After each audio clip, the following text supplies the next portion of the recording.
Madame, Monsieur, bonsoir et bienvenue sur Shourouk News pour votre rendez-vous du 19h Info. Dans l'actualité de ce samedi 12 mars 2016.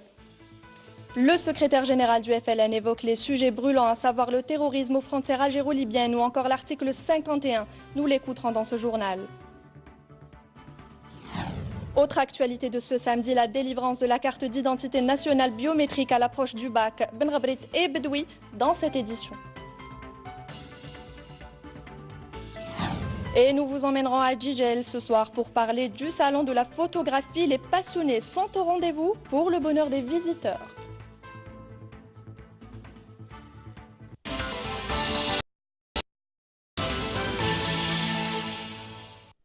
Je vous le disais en titre, à l'occasion d'une rencontre avec son parti sur les nouvelles dispositions de la Constitution organisée à Zeralda, le secrétaire général du FLN, Ammar Saadani, tire la sonnette d'alarme quant à la menace terroriste aux frontières. Il a également évoqué l'article 51 de la nouvelle Constitution.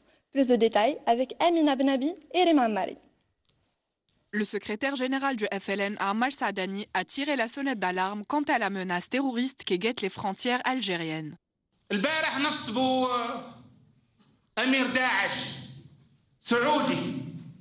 Hier, ils ont nominé un émir Daesh d'origine saoudienne près de nos frontières. Ce n'est pas une chose à prendre à la légère et celui qui sous-estime la convention.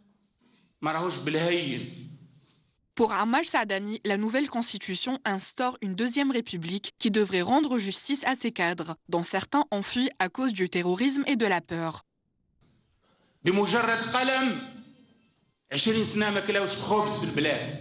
À cause d'un simple trait de plume mentionnant une remarque défavorable, des cadres de l'État ne travaillent pas depuis 2000 et restent à la maison. Et aujourd'hui, l'article 51 fait que les cadres partis à l'étranger ne reviennent pas.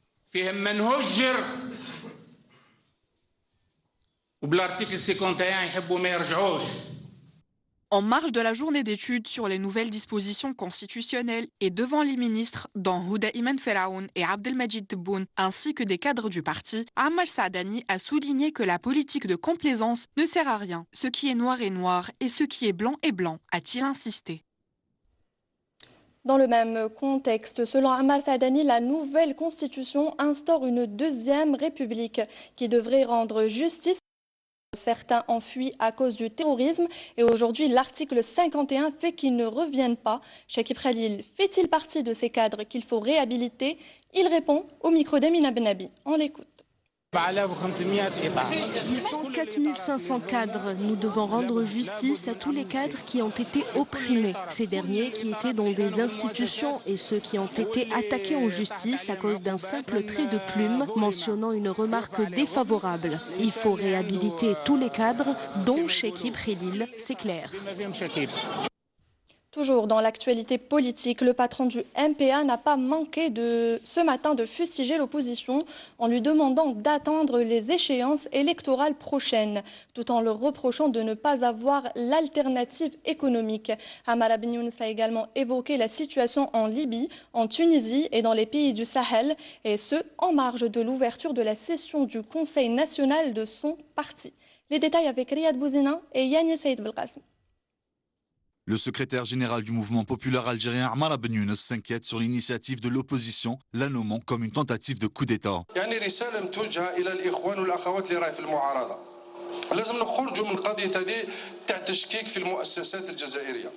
Ce message est destiné à mes confrères de l'opposition. Je vous demande de ne plus douter de la légitimité des entreprises algériennes. Le peuple algérien et le Parlement ont décidé ainsi. Maintenant, il faudrait s'occuper des élections législatives régionales et les présidentielles prévues pour 2019. Alors cessez de douter de la légitimité de nos départements, parce que cela ne rime à rien. On est décidé à soutenir le programme jusqu'à sa fin. Il n'y a pas de période de transition ni d'élection présidentielle avancée. Notre parti est contre tout ce qui a été dit de la part de l'opposition. مع احترام المواعيد الانتخابية إذا ضد كل ما طال فيه المعارضة فيما يخص الانتخابات الرئاسية المسبقة. En marge de la session ordinaire de son parti, Ammar Benyoun a souligné la position de l'Algérie concernant les questions régionales et internationales qui, selon lui, n'a pas changé et demeure comme une attitude prudente pour le bien de notre pays. فيما يخص العلاقات الخارجية أهم الشيء الوحيد اللي لابد يهمنا كجزائريين En ce qui concerne les relations internationales, le plus important pour nous, ce sont les intérêts du peuple algérien et la sécurité de notre pays. On ne doit en aucun cas faire des calculs ou planifier. Quand les pays occidentaux décident que le terrorisme en Libye travaille leur intérêt, alors c'est qu'ils travaillent vraiment leur intérêt. Même chose pour les autres pays. Le plus important pour eux est la sécurité de leur pays. Et nous aussi, nous devons être conscients. Le secrétaire général du MPA semble réitérer son appui inconditionnel et indéfectible au président de la République et se félicite des positions de l'Algérie sur les questions d'ordre international. Les départements de l'éducation et de l'intérieur se réunissent pour la bonne cause. Leurs deux ministres, Nouria Benrabrit et Nourdine Bedoui, ont supervisé ce matin au centre biométrique de Babzouar l'opération de délivrance de la carte nationale biométrique. La conférence de presse était axée sur l'aspect sécuritaire ou comment fonctionne l'information biométrique. Et c'est dans ce sens que la question de l'éducation a été abordée par les deux ministres.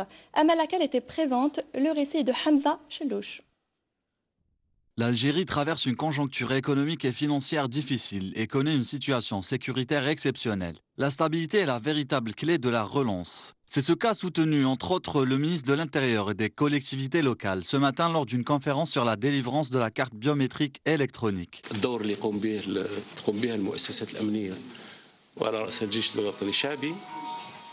Le rôle tenu par les institutions sécuritaires et à leur tête l'armée nationale populaire est le noyau dur de notre stabilité. Il est vrai que tout le monde n'aime pas la présence visible des forces de l'ordre. Mais nous rappelons à chacun que c'est grâce à cette politique que l'Algérie maintiendra sa vitesse de croisière et sauvegardera son équilibre en tant que peuple. Le ministre a aussi abordé la question des candidats libres qui aspirent à passer l'examen du baccalauréat et qui sont donc concernés par la délivrance de la carte biométrique. Le seul problème que nous connaissons par rapport à la question de la délivrance de la carte biométrique pour l'examen du baccalauréat est celui des candidats libres. À ce propos, nous allons faire un travail de proximité avec des responsables régionaux et aussi avec les différentes directions d'éducation au niveau régional, afin de pouvoir entrer en contact avec ces candidats et avoir une meilleure visibilité sur ce sujet. Nouria Benrabrit a quant à elle réitéré ses positions concernant le concours consacré aux prétendants enseignants. L'année dernière, nous ne nous jouissions pas de la stabilité que nous connaissons aujourd'hui. Et malgré cela, nous sommes parvenus à achever nos projets. Donc cette année, nous nous devons de concrétiser nos objectifs. Il faut que nous nous basions sur des données concrètes et le concours sera lancé prochainement. Les dates ne vont pas tarder à tomber et nous allons consacrer un mois de préavis pour permettre aux candidats une préparation optimale. Certes, doter les candidats au baccalauréat d'une carte électronique biométrique est une avancée en soi, surtout dans un laps de temps aussi court. Les 700 000 cartes prévues pour 2016 sont devenues le fer de lance des deux ministres. Mais est-ce là la véritable clé d'une éducation meilleure? N'est-il pas plus urgent de revoir les équipements dont disposent ou dont ne disposent pas plutôt les étudiants algériens afin de peaufiner au mieux leur cursus? L'outil informatique en est l'exemple le plus facile.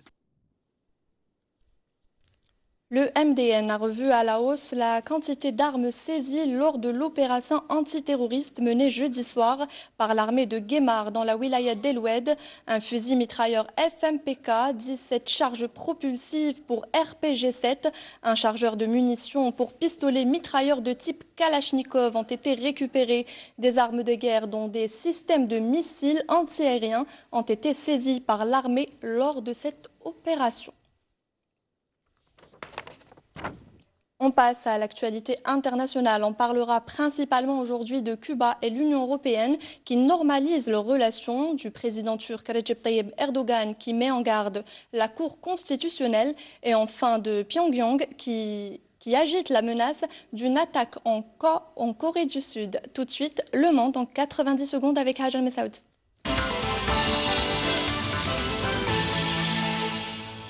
C'est l'aboutissement de 2 ans de négociations entre Cuba et l'Union européenne, une étape largement relayée par la télévision cubaine vers la normalisation des relations entre la Havane et les 28. Après avoir été reçue par le président Raúl Castro, la représentante de la diplomatie européenne Federica Mogherini a scellé un accord de dialogue politique et de coopération avec Cuba. Avec cet accord, l'Union européenne abandonne la politique restrictive qu'elle menait depuis 20 ans.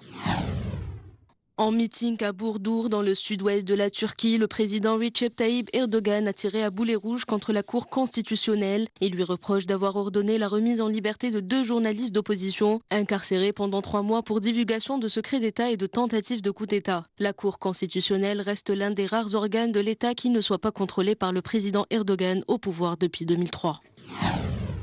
La surenchère continue entre les deux Corées alors que les États-Unis et la Corée du Sud simulaient un débarquement massif dans le port de Pohang. La Corée du Nord a réitéré ses menaces disant envisager un blitzkrieg, en clair une frappe ciblée contre les forces qui participent à ces exercices. Ces manœuvres qui durent 8 semaines mobilisent au total plus de 17 000 soldats américains et 300 000 Sud-Coréens, entraînant des réactions presque quotidiennes de Pyongyang. Kim Jong-un est de nouveau apparu sur des photos censées mettre en avant la force de frappe de son régime qui dit détenir un arsenal nucléaire. À en croire les Occidentaux, la Corée du Nord n'a pas encore la capacité de transporter ses têtes nucléaires jusqu'à leur cible.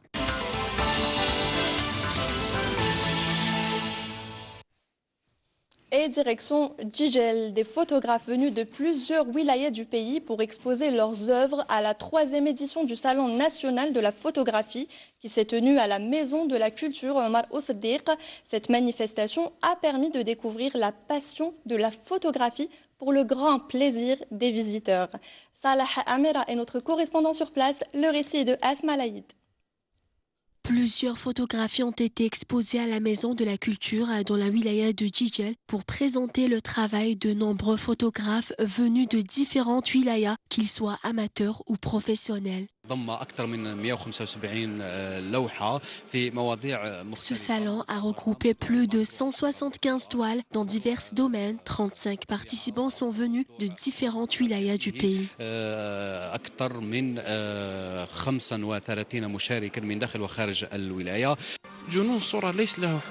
La passion de la photographie n'a pas de limite. Personnellement, je préfère les photographies des rues. J'aime les anciennes villes telles que la Kasbah d'Alger ou la Kasbah de la wilaya de Médéa. Cette manifestation a également été une occasion d'échange entre les participants. Le but de ce salon est la découverte de nouveaux talents et l'échange d'expériences entre les photographes, mais également mettre en avant l'art de la photographie. Cet événement a aussi été une occasion pour les participants de découvrir la splendeur de la wilaya de Jijel. Nous sommes sortis à la découverte des beaux paysages de la wilaya. Nous avons passé une belle journée. À travers l'art de la photographie, on peut transmettre plusieurs messages. Cette manifestation permet de promouvoir cette activité qui est un fort moyen de communication. Et en effet, la passion n'a pas de limite. Fin de ce journal. Nous vous remercions pour l'attention accordée. L'information continue sur Sholouk News. Excellente soirée à tous.